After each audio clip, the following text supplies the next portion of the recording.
Easy Hungarian sausage. Yummy! Lah, tigas ng tinapay. 75 pesos to, guys. Taste test.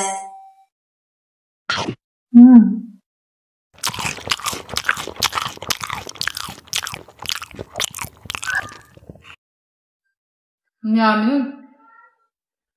Yung tinapay niya lang, guys, matigas. Oh, yummy, ah. Ayan.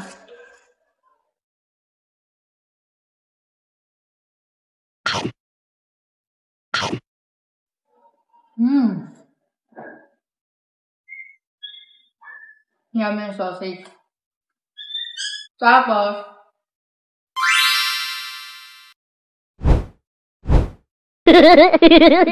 promise namin. Ito yung takoyaki.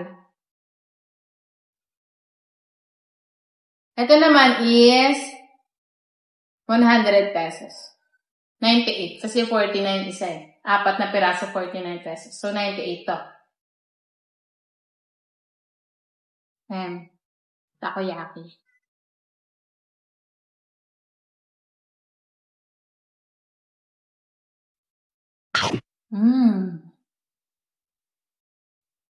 Nasaan tinapa? Dahil dito.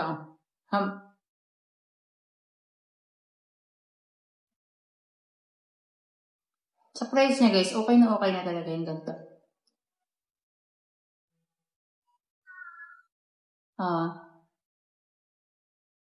Para sa mga mahilig magtakoyaki sa inyo to.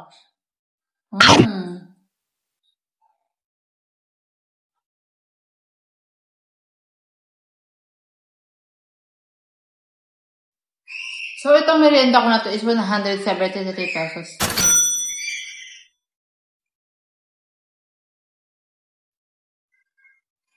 So, itong Hungarian, masarap. 75 pesos, ayan. Taba na siya.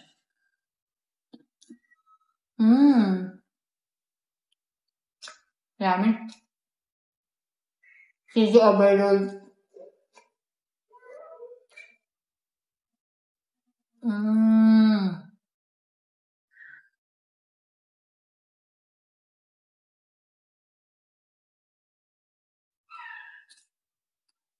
Yan ba talaga yung sausage? Hindi sinatanggal yung plastic. Nuwante na. Pagsabayin niya natin. Ano na siya? Ay ba yun?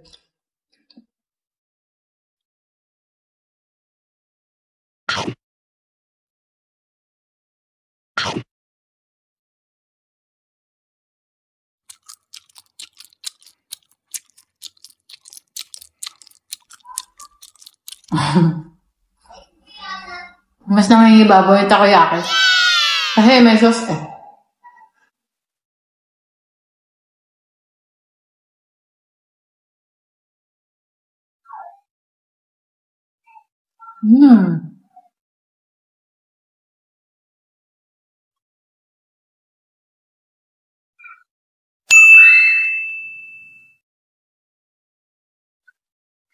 So, mauubos ko naman to. Kumerienda ko na to. Kasi hindi na rin naman ako mag-dinner. Pwede na!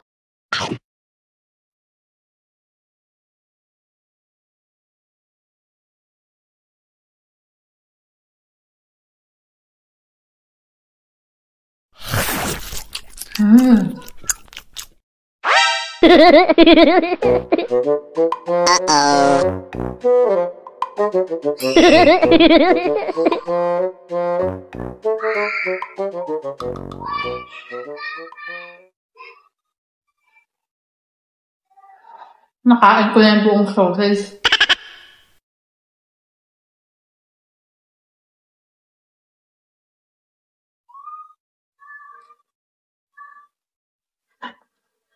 Ayoko na ng ano. Ayoko na ng bread.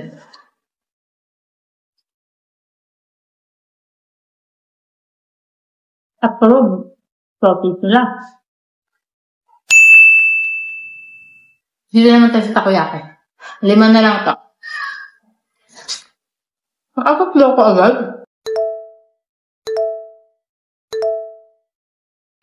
Pero ito eh.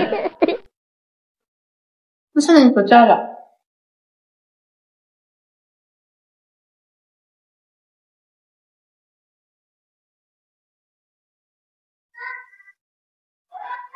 Kasi na pala nakain ko.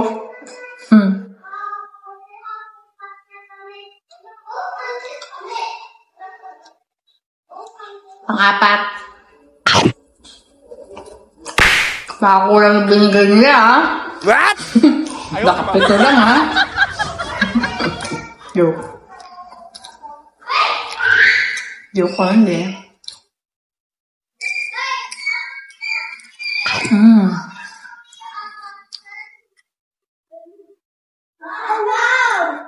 Masog.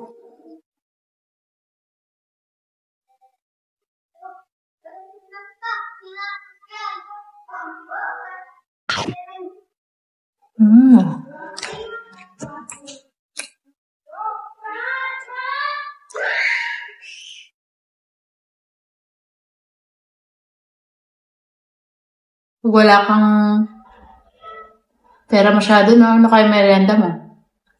Tinapay. Siguro may mga tinapay naman sa bakery na mura, no? Bagay, yun yung merienda ko dati. Nauso na lang talaga itong mga takoyaki, no? Dati burger, 25 pesos eh. 25 pa rin ba yan? Ngayon, ito, 175. Ay, 173. Pero masarap naman. Masarap naman yung merienda mo sa ganung presyo. Iba nga mas mahal pa.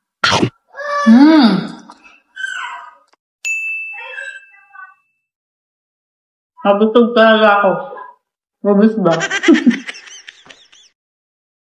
Kaya nga hindi pa nabusog. Thank you so much! Please like, share, and subscribe. Bye!